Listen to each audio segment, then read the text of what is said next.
Hello मेरे प्यारे बच्चों, कैसे हो आप सब। आई होप आप सभी अच्छे होंगे और तैयारी बेहतर चल रही होगी। तो बच्चों, आज के इस वीडियो में हम केमिस्ट्री के 3 मोस्ट इंपोर्टेंट टॉपिक का निपटारा करने वाले हैं। इन 3 टॉपिक में बच्चों 2 टॉपिक तो ऐसे हैं जो अब की बार नए जुड़े हैं, इसलिए ये और भी ज्यादा इंपॉर्टेंट हो जाते हैं आपके बोर्ड एग्जाम 2024 के लिए। तो चलिए देख लेते हैं कि ये तीनों टॉपिक कौन कौन से हैं। तीनों टॉपिक में हम बात करें बच्चों, तो जो हमारा पहला है वो है वांट हाफ गुणांक, जो अब की बार नया ऐड हुआ है। दूसरा है नेर्नस्ट समीकरण, पुराना ही है लेकिन हर साल कम से कम 2 से 3 सेट में पूछता है। और तीसरा है आर्हेनियस समीकरण, ये आर्हे लिखा है, उस पर मत जाइएगा, आर्हेनियस समीकरण। ये तीनों टॉपिक काफी ज्यादा इंपॉर्टेंट है, इसलिए बच्चों इनको अच्छे से तैयार करना बेहद जरूरी है। तो चलिए एक ही फ्रेम के अंदर आज इन तीनों का निपटारा हम बहुत ही सिंपल तरीके से कर देते हैं, ठीक है ना। चलिए सबसे पहला क्वेश्चन, वांट हाफ गुणांक। वांट हाफ गुणांक है क्या, या वांट हाफ कारक, अंग्रेजी में वांट हाफ फैक्टर बोलते हैं। तो वांट हाफ गुणांक बोले, या इसी को पूछ लेता है बच्चों वांट हाफ कारक। ठीक, अगर आपका वांट हाफ कारक भी अगर कहीं दिख जाए तो समझ लेना यही है वांट हाफ कारक। तो चाहे वांट हाफ गुणांक कहे बच्चों या वांट हाफ कारक कहे, दोनों सेम है। बहुत ज्यादा ये लेंदी क्वेश्चन नहीं है लेकिन इंपॉर्टेंट है, ठीक, क्योंकि भाई नया ऐड हुआ है तो जरूर पूछेगा, इसमें कोई दो राय नहीं है। ठीक, तो देखिए बच्चों, वांट हाफ गुणांक या वांट हाफ कारक कहते किसे हैं, एकदम सिंपल है। देखिए किसी अणुसंख्य गुणधर्म के प्रायोगिक मान तथा सामान्य मान के अनुपात को वांट हाफ गुणांक या वांट हाफ कारक कहते हैं, और इसे आई से दर्शाते हैं। देखिए ये कह रहा है कि किसी, ठीक, इस पॉइंट को पकड़िएगा, किसी अणुसंख्य गुणधर्म के प्रायोगिक मान, यानी एक अणुसंख्य गुणधर्म का जो प्रायोगिक मान है और दूसरा सामान्य मान जिसको मूल मान कहते हैं। तो अणुसंख्य गुणधर्म पहले कौन कौन से हैं ये जानना जरूरी है। ठीक, देखिए अणुसंख्य गुणधर्म में बच्चों कौन कौन से होते हैं, तो अणुसंख्य गुणधर्म होते कौन कौन से हैं, तो इसमें पहला है आपका वाष्प दाब में आपेक्षिक अवनमन। ठीक, कौन सा है, वाष्प दाब में आपेक्षिक अवनमन, ठीक, आपेक्षिक अवनमन। और दूसरा क्या है, ये बहुविकल्पी भी पूछा है, कई बार पूछा गया है कि निम्नलिखित में से कौन सा अणुसंख्य गुणधर्म है, तो ऑप्शन आपके दिए रहते हैं। तो पहला ये है। दूसरा बात करें तो बच्चों ये है क्वथनांक में उन्नयन, क्वथनांक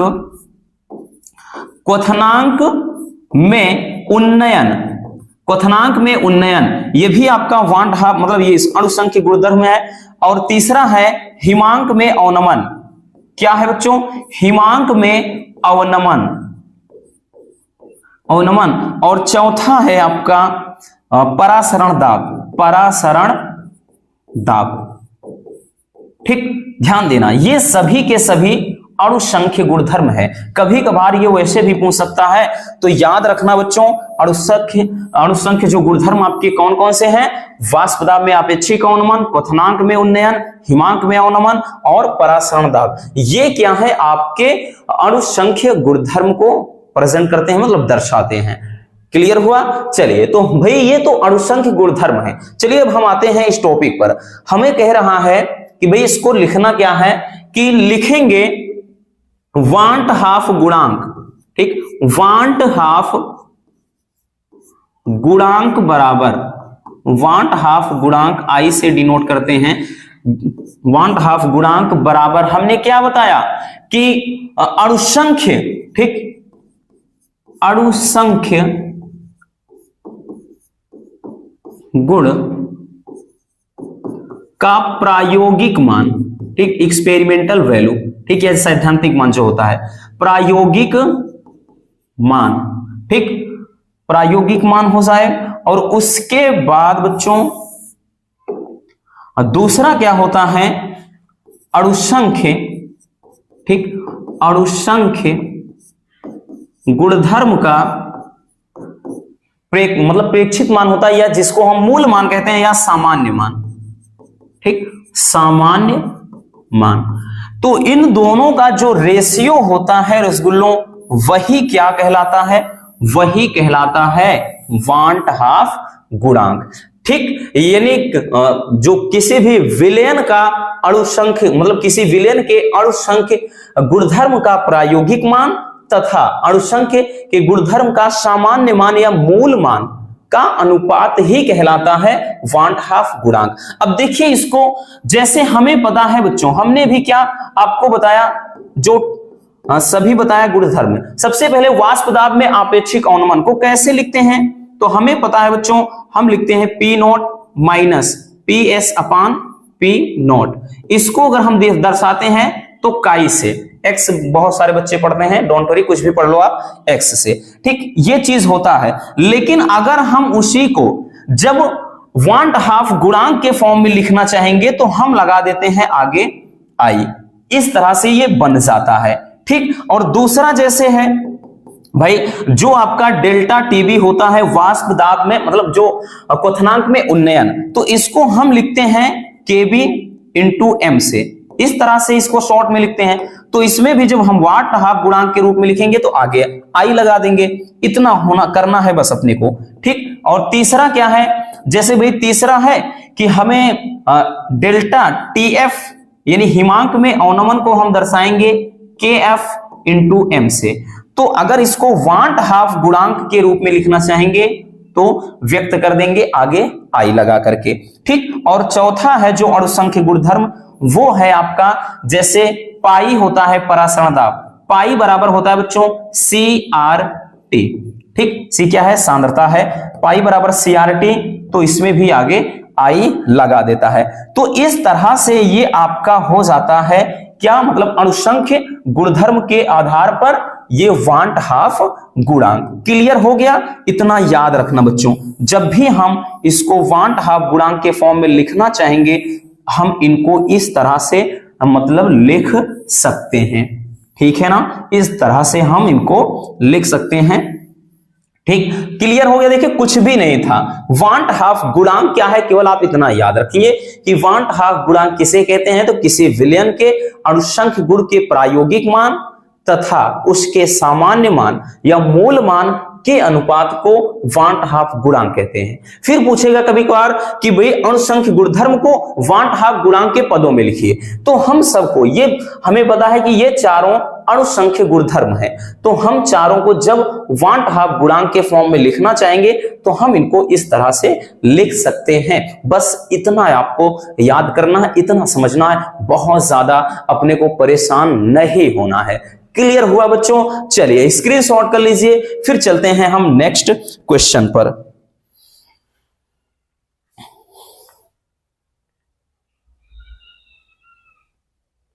चलिए बच्चों, अब हम देख लेते हैं अगला क्वेश्चन। हमारा नेक्स्ट क्वेश्चन क्या है? नेर्नस्ट समीकरण। यह भी काफी ज्यादा इंपॉर्टेंट है। हमने पहले ही बताया बच्चों, हर साल कम से कम मान के चलिए 2 से 3 सेट में तो देगा ही देगा। ठीक, नहीं तो 1-2 सेट में तो श्योर है, इसमें कोई दो राय नहीं है। नेर्नस्ट समीकरण होता क्या है? ध्यान से देखिएगा बच्चों, किसी सेल के इलेक्ट्रोड विभव तथा विलयन की सांद्रता के बीच के संबंध को दर्शाने वाला जो इक्वेशन होता है यानी समीकरण होता है, उसको अपन बोलते हैं नेर्नस्ट समीकरण। ये नेर्नस्ट नामक वैज्ञानिक ने सर्वप्रथम एक्सपेरिमेंट किया था, इसीलिए इसका नाम नेर्नस्ट इक्वेशन पड़ गया है। ठीक, चलिए बच्चों, तो चलिए देखिए, कोई सामान्य मान लेते हैं कोई अभिक्रिया है। ठीक, कोई एक सामान्य अभिक्रिया, ठीक, कोई एक सामान्य अभिक्रिया है। ठीक, तो एक सामान्य अभिक्रिया यहां से हम मान लेते हैं कि भाई Mn ये नंबर्स ऑफ इलेक्ट्रॉन है और ये धातु। ठीक, इस अभिक्रिया के लिए जो नेर्नस्ट समीकरण होगा, नेर्नस्ट इक्वेशन होगा, वो क्या हो जाता है बच्चों? ध्यान से देखिए, E बराबर E नॉट माइनस का 2.303 RT अपान NF NF हो जाता है, उसके बाद log बेस 10 1 अपान mn प्लस चार्ज, क्योंकि log बेस 10 में लिखते हैं तो इसीलिए ये 2.303 होता है। ये मतलब बिल्कुल कंफ्यूज होइएगा कि ये कहां से आया, क्योंकि ये log बेस 10 का वैल्यू होता है। ठीक, आपको भली भांति ये चीज पता होगा। ये सामान्य अभिक्रिया के लिए निर्दिष्ट समीकरण हो जाता है। We know that very well, हमको रसगुल्लों अच्छी तरह से एक चीज पता है, ठीक, क्योंकि इस पे इक्वेशन मतलब जो है बच्चों इस पे न्यूमेरिकल भी बनते हैं। तो यहां से हम वैल्यू रखेंगे तो थोड़ा हमारे लिए डिफिकल्ट हो जाएगा। हम करते क्या, इसको थोड़ा और सिंपल बना देते हैं। तो हमें पता है जो R होता है, R क्या है, गैस स्थिरांक, इसका वैल्यू कितना होता है, तो इसका वैल्यू होता है बच्चों, ठीक, इसका जो वैल्यू होता है, एक मिनट, इसका वैल्यू होता है 8.31 जूल प्रति केल्विन मोल। ठीक, वो 0.0821 जो होता है वो वायुमंडल केल्विन केजी प्रति मोल में होता है। तो ये जूल प्रति केल्विन मोल में इसका वैल्यू इतना होता है। ठीक, तो ये R का मान, और T बात करें बच्चों तो ये 25 अंश सेल्सियस पर ये रिएक्शन होती है, तो T का मान हम रख देंगे 25 अंश सेल्सियस। इसको अपन केल्विन में जब कन्वर्ट करेंगे तो हम क्या करेंगे भाई, 25 में 273 ऐड कर देंगे, केल्विन में हो जाएगा, तो ये 298 केल्विन आ गया।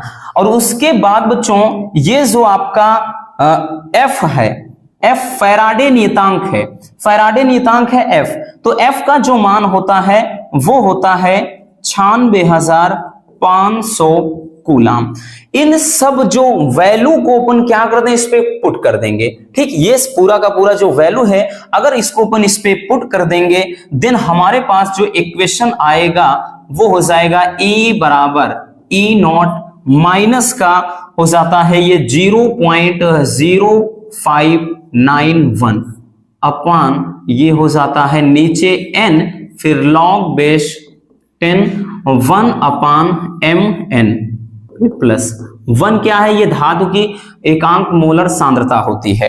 ठीक, तो ये समीकरण बन जाता है, और यही समीकरण अपने को याद रखना है न्यूमेरिकल के लिए, क्योंकि बच्चों इस चैप्टर में इस इक्वेशन पर आपके मतलब लगभग 3 से 4 सेट में एक न्यूमेरिकल भी जरूर पूछा जाता है। जितना ज्यादा ये समीकरण इंपॉर्टेंट है उतना ही ज्यादा इस पर न्यूमेरिकल भी इंपॉर्टेंट है। ठीक, बाकी चैप्टर वाइज न्यूमेरिकल हमने बना दिया है, प्लेलिस्ट आप चेक कर लीजिए, वहां से आपको मिल जाएगा। तो ये इक्वेशन है। अब कभी कभार क्या होता है भाई कि ये तो डायरेक्टली पूछ लेता है, लेकिन अधिकांश क्वेश्चन पूछता है कि निर्दिष्ट समीकरण क्या है और इसमें उपयुक्त प्रतीकों का अर्थ लिखिए। तो उसका अर्थ भी जानना बेहद जरूरी है। उपयोगिता हम बाद में देखेंगे, पहले इनका अर्थ। तो जो कुछ भी है इनका सिंबल जो है बच्चों, जैसे भाई R क्या है, ठीक, R के बाद इसमें देखिएगा एक E है, E क्या है, E0 क्या है, ठीक, N क्या है, F क्या है, हर एक चीज ठीक जानना जरूरी है। उसके बाद MN पे प्लस चार्ज ये क्या है, हर एक चीज को जानना बेहद जरूरी है। तो चलिए देख लेते हैं सबका मतलब कि भाई कौन है क्या। ठीक, चलिए देखिए बच्चों, ये जो R है ये है गैस नियतांक है। ठीक, E क्या है, तो E है इलेक्ट्रोड विभव, ठीक है ना, इलेक्ट्रोड विभव है। E0 क्या है, तो E0 है मानक इलेक्ट्रोड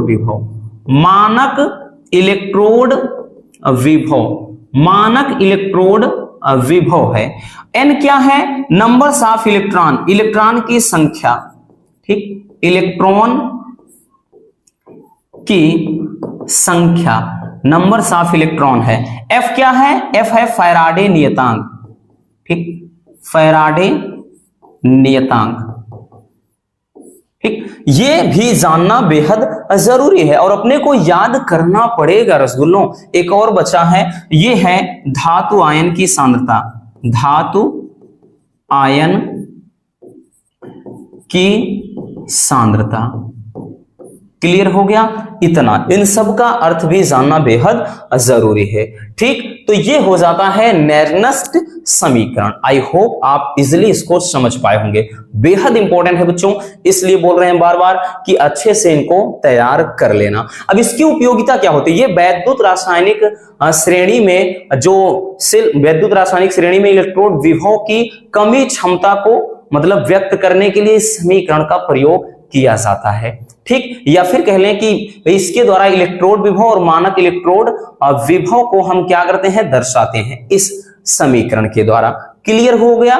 चलिए स्क्रीनशॉट कर लीजिए, फिर हम देखते हैं अगले टॉपिक को। चलिए हो गया। अब हम देखते हैं हमारा नेक्स्ट टॉपिक क्या है। हमारा नेक्स्ट टॉपिक है बच्चों आर्हेनियस समीकरण। वेरी इंपॉर्टेंट है, बताया है पहले ही कि भाई अब की बार ये नया जब इंक्लूड किया गया है, नया ऐड किया है, तो बच्चों डेफिनेटली बहुत ही ज्यादा इंपॉर्टेंट है। ठीक, देखिए आर्हेनियस समीकरण होता गया, तो आर्हेनियस नामक वैज्ञानिक ने, ठीक, आर्हेनियस नामक वैज्ञानिक ने समांगी गैसीय अभिक्रियाओं में ताप परिवर्तन के कारण वेग स्थिरांक में जो परिवर्तन होता है उसी को व्यक्त करने के लिए एक इक्वेशन दिया था, और उसी इक्वेशन को अपन बोलते हैं आर्हेनियस इक्वेशन, यानी आर्हेनियस समीकरण। यानी आर्हेनियस वैज्ञानिक है, इन्होंने समांगी गैसीय अभिक्रियाओं में ताप परिवर्तन के कारण अभिक्रिया के वेग स्थिरांक में जो परिवर्तन होता है, यानी के मान में जो परिवर्तन होता है, उसको व्यक्त करने के लिए एक समीकरण दिया। उसी समीकरण को कहते हैं आर्हेनियस समीकरण। ठीक है ना, समझ में आ गया? तो चलिए, बाकी इतना याद रखो या ना रखो डोंट वरी, बाकी समीकरण तो याद होना चाहिए। तो इसकी व्याख्या करना है, तो सबसे पहले हम समीकरण लिखते हैं। के क्या है? वेग स्थिरांक। के बराबर होता है बच्चों a इंटू ई के पावर माइनस का ई ए अपान आर टी। ठीक, ये होता है आपका आर्हेनियस समीकरण।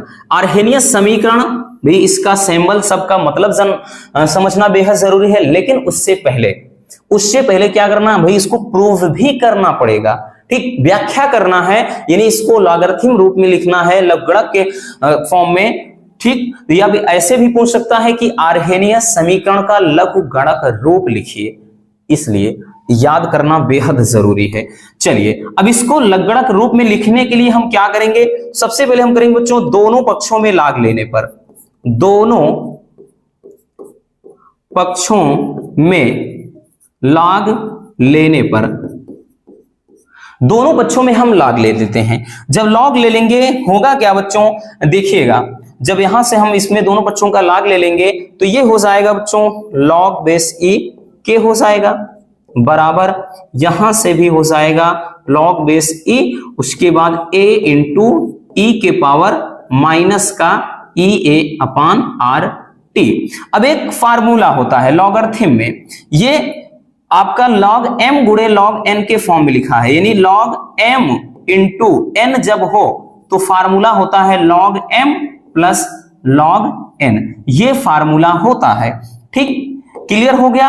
अब इसको लिखेंगे, पहले एक बार फिर से और लिख लेते हैं, तो log बेस ई ए हो जाएगा बच्चों, तो ये हो जाएगा log m, यानी ये m समझो है, ये n समझो, तो log m यानी log a plus log n यानी log बेस e, उसके बाद ये जो है आपका e के पावर माइनस का e a upon R T, इतना हो गया। ठीक, अब यहां से भी एक फार्मूला और log m की पावर n, एक और फार्मूला यहां से मिल गया, यानी एक और फार्मूला लगा है, तो फार्मूला होता है, ठीक, ये नहीं दिख रहा होगा, एक और फार्मूला होता है बच्चों log m की पावर जब n हो तो n वाला आगे आ जाता है, n log m हो जाता है। क्लियर? n log m हो जाता है। ऐसी सिचुएशन में अब इस समीकरण को, इस इक्वेशन को अपन कैसे लिखेंगे बच्चों, तो ये हो जाएगा आपका log, ध्यान से समझना, ये log बेस e यानी k हो गया, बराबर इसको अपन log बेस e यानी a रहने देते हैं, प्लस हमने बताया log m के पावर n है तो n वाला आगे आ जाएगा, यानी माइनस का ई ए अपान आर टी, ये आगे आ जाएगा, यहां पर log बेस ई यानी ई अकेले बचा है ना, ये बच गया।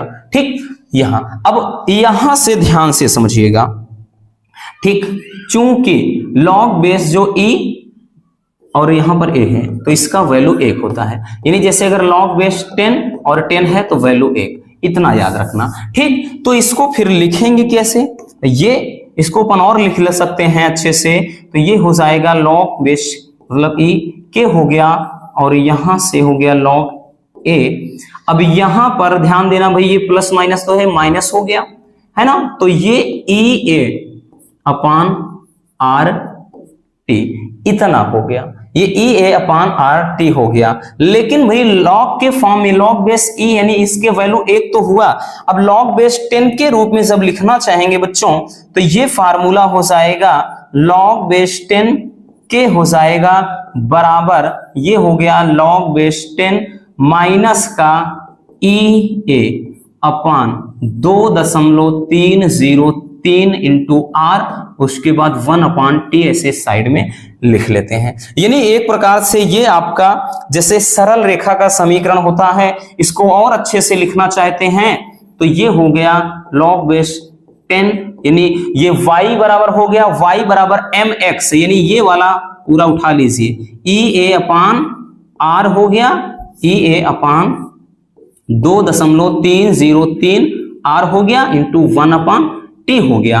ठीक, और प्लस का ये चीज उधर यानी log बेस 10 यहां पे ए था भाई, log बेस 10 यानी ए था, तो ये log बेस 10 हो गया।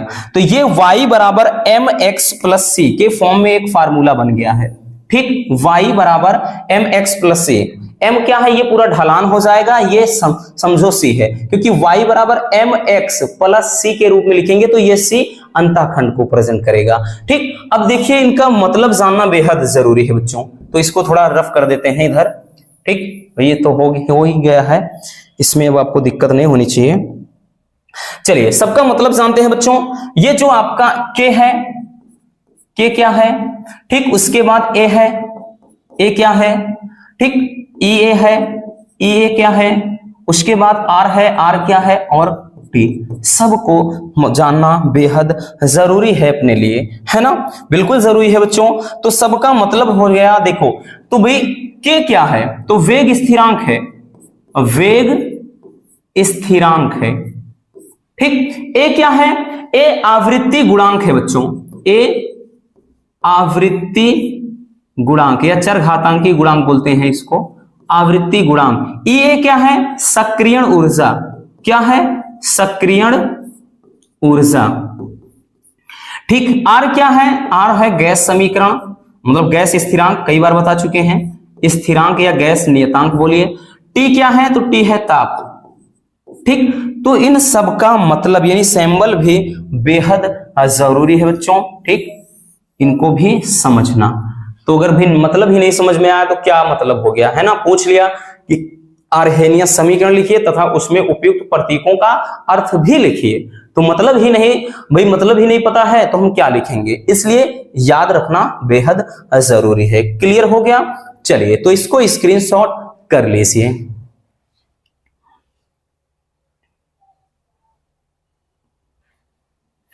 चलिए हो गया बच्चों, तो बस आज के इस वीडियो में इतना ही। उम्मीद है कि ये वीडियो काफी ज्यादा आपके लिए हेल्पफुल रही होगी। अगर वीडियो पसंद आई हो तो प्यार से एक लाइक कर देना, और नए हैं तो चैनल को सब्सक्राइब जरूर कर लीजिए। मिलते हैं किसी और ऐसे मजेदार टॉपिक के साथ। Love you, bye bye, take care. और हाँ, एक प्यारा सा कमेंट जरूर कर देना। और बाकी बच्चों, जो फिजिक्स के लिए आप बोल रहे थे, फिजिक्स की क्लास कल आएगी, जो फिजिक्स का चैप्टर 3 है उसकी मैराथन कल आएगी, क्योंकि आज बहुत ज्यादा खांसी आ रही थी। दवा समझ लो भाई, हाँ दवा हमने पिया है, ठीक, टॉनिक वगैरह, तब जाकर के पढ़ा पा रहे हैं। ठीक, इसलिए बच्चों ज्यादा लंबी वीडियो शूट नहीं हो पाई है।